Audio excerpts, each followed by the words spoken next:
Hey Crush, here is an update on us reopening. The governor has lifted the stay-at-home order for the state, and the key point that relates to us is that as of May 1st, the state order was allowing that you could have personal training in groups of 4 or less. And I'm going to kind of run with that assumption that that'll be the same case for the Arapahoe County. You know, if you've been following it, obviously some of the counties can somehow trump the governor's office as far as making the orders more restrictive. But if you look at some other states, you can't go the other way. Anyway, since Denver County has also said that they will not be extending their stay-at-home order on the 8th, the Tri-County Health Department has kind of just followed in step with both the governor and Denver County throughout this entire thing. Going way back to when they first started the stay-at-home order, Tri-County Health was kind of like the last group to issue a stay-at-home order for Adams, Arapahoe, and Douglas counties. They just kind of followed whatever the governor went first, then Denver, then the Tri-County, and I'm assuming they'll do the same thing here. So hopefully that's the case, and I'm gonna run with it. I think really at this point, from what I've seen nationally and even some locally, frankly, if places like McDonald's and Wendy's and all these junk food places that, when you look at the statistics, the biggest factor of people that are dying from COVID are type 2 diabetes and obesity, hypertension. Those places, McDonald's, Wendy's, Taco Bell, Pizza Hut, those places lend themselves to giving you those issues, and that's what's killing people. So if they can be open, I think the gyms can be open. So I'm gonna move forward with the 9th being when we open up no matter what. The lighting just totally changed. But, so with that being said, the first thing we're gonna do on the 9th, so first, the 4 people per class. That I'm not 100% positive on yet, so I'm kind of holding off how the classes will look. But starting Monday, May 11th, I think the 11th is a Monday, we'll have classes starting at 5 a.m. and then going until like 8 or 9 or 10, whatever that looks like, and then picking up again around 4:30 and going until in the evening. So kind of the same class times, same class ideas, but not exactly the same exact class times. That'll kind of vary, but more on that next week. As far as equipment returns, more on that also next week. I'm thinking next weekend. I'll give you guys the whole week to use the equipment, and then hopefully start bringing back equipment Saturday and Sunday, Monday, and leading into next week. But the main thing I want to talk about today is next week we're going to do Terry's Marathon Row. So for those that don't know Terry Garrett, he's going to row a marathon. What is a marathon row? A marathon row is 42,500 meters, something like that. 42,000 meters. When we row a really long row in here, maybe we'll do 5,000 meters.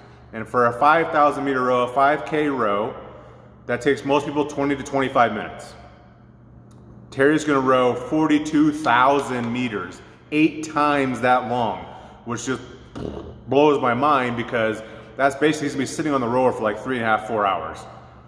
Rowing for 3.5, that just, whatever, right? I want to support him on that as much as possible, and I would love to have people come support and row with him. And the way that'll look will be we'll do teams of 4, ideally 2 guys and 2 girls for your team of 4, rowing 42,000 meters. Break it up however you want. I'm going to cap the teams at 3 hours and 20 minutes. More on that here in a second. So for my team, the way I'm going to recommend it would be we'll each row 1,000 meter increments. That means you have to row 10 times 1,000 meters, a little more, because 42,000, so like 10,500 meters each, something like that, will get us to 42,000 meters as a group. Most guys can row 500 meters into like 2-ish minutes.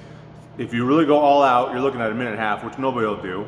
But I think it's safe to say most guys will be like 1:45 to 2 minutes for their 500 meter split time, which means 1,000 meters will take like 4 minutes.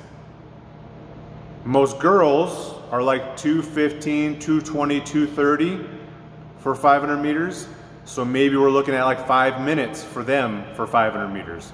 So if you have 2 guys rowing about 4 minutes and 2 girls rowing about 5 minutes, average that out, it's gonna be less than 5 minutes. To complete your marathon row in 3 hours and 20 minutes, you'll need to go faster than 5 minutes per 1,000 meters. If you did exactly 5 minutes per 1,000 meters, it'll take you 3.5 hours to do a marathon row. Transition times will be key, getting on and off the rower, that kind of stuff. So teams of 4, 3 hours and 20-minute cap. I think that's very reasonable. Unless you happen to have a team of all girls, then you might be, we'll see about that. But the way we're gonna do this is to kind of help with the social distancing, help with the spacing, help with all that. We're gonna have the rowing out here for the most part. I'd like to have people, if you have tents, the big tents you set up for, you know, not like a camping tent, like a big tent you set up for, like you go to a tailgate or whatever the case is, or if we do our CrossFit competitions where you set up the tents. If people have those that they would be willing to loan, I'd like to set those up early Saturday morning, like 5:30 Saturday morning. Right now the weather's look like it's gonna be like 70 something next Saturday, which would be perfect, I think, for rowing. And put rowers underneath the tents. We'll have use the 4 corners of the parking lot. I've talked to 2 different police officers that are members here and asked, well, what happens if somebody, like how would the police get involved? Let's say for a social gathering, we have 10 or more people. Even though we're dispersed amongst the parking lot, and there's probably not gonna be a whole lot of us, but whatever the case is, what would the protocol be if somebody was to call in the cops and say, hey, we have a group of people that are gathering with 10 or more people? They both said, A, they have to send somebody. If somebody makes a call, the police have to send somebody for whatever that is. They have to send somebody. Now that could be responding as little as just driving by. Driving by, taking a look, say whatever, and just keep on going. The 2 police officers that I know that I've asked said that that's what they would do. They wouldn't even engage, they wouldn't do anything. They would just drive by, satisfy the fact that they stopped or they drove by, and then they would move on. Worst case scenario is the cop gets out of the car, comes over and asks us what we're doing. And again, worst case is they would break us up. Now, both the cops I talked to would like to think that there is not a single cop in the state of Colorado that would break us up, or at the very least would not stop Terry from finishing his marathon row. Let's say Terry is like 30,000 meters into his 42,000 meters. We'd really hate to have somebody break up that row and make Terry stop. They do not think that would happen for no reason whatsoever.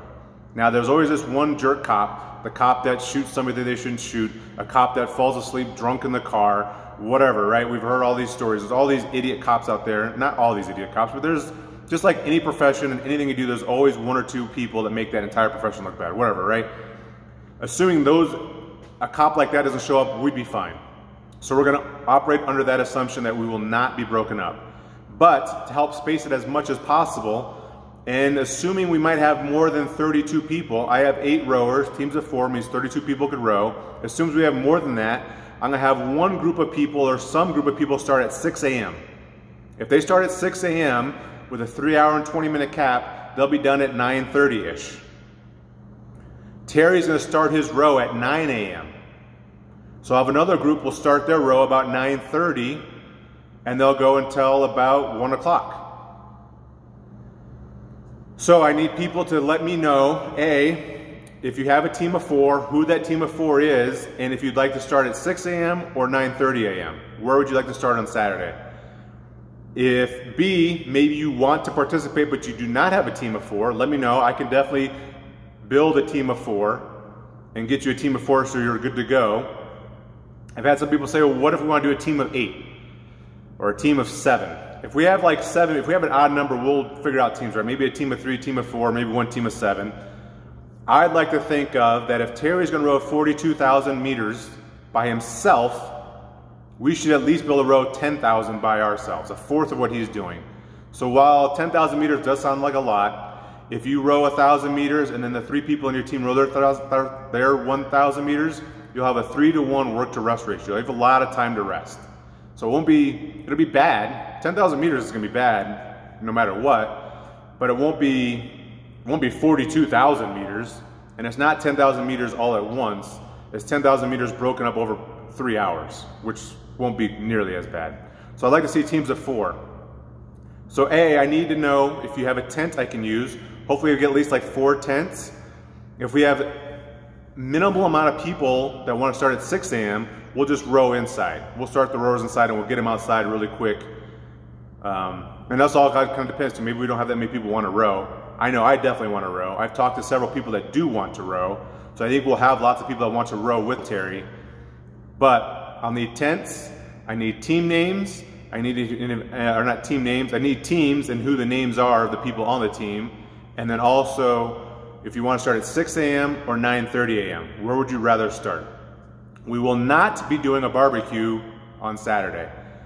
My thought is, for those that don't know, the Support Your Local Box fundraiser, we got a good amount of money for that. And so what my thought is that what we'll do is once all this stuff starts to lift, maybe not till July, maybe not till August, we'll have a big trivia night. People have loved the trivia nights on Saturday. We'll do a big trivia night, barbecue, party here at the gym, bring in some tables and chairs and set it all up and just have a good time.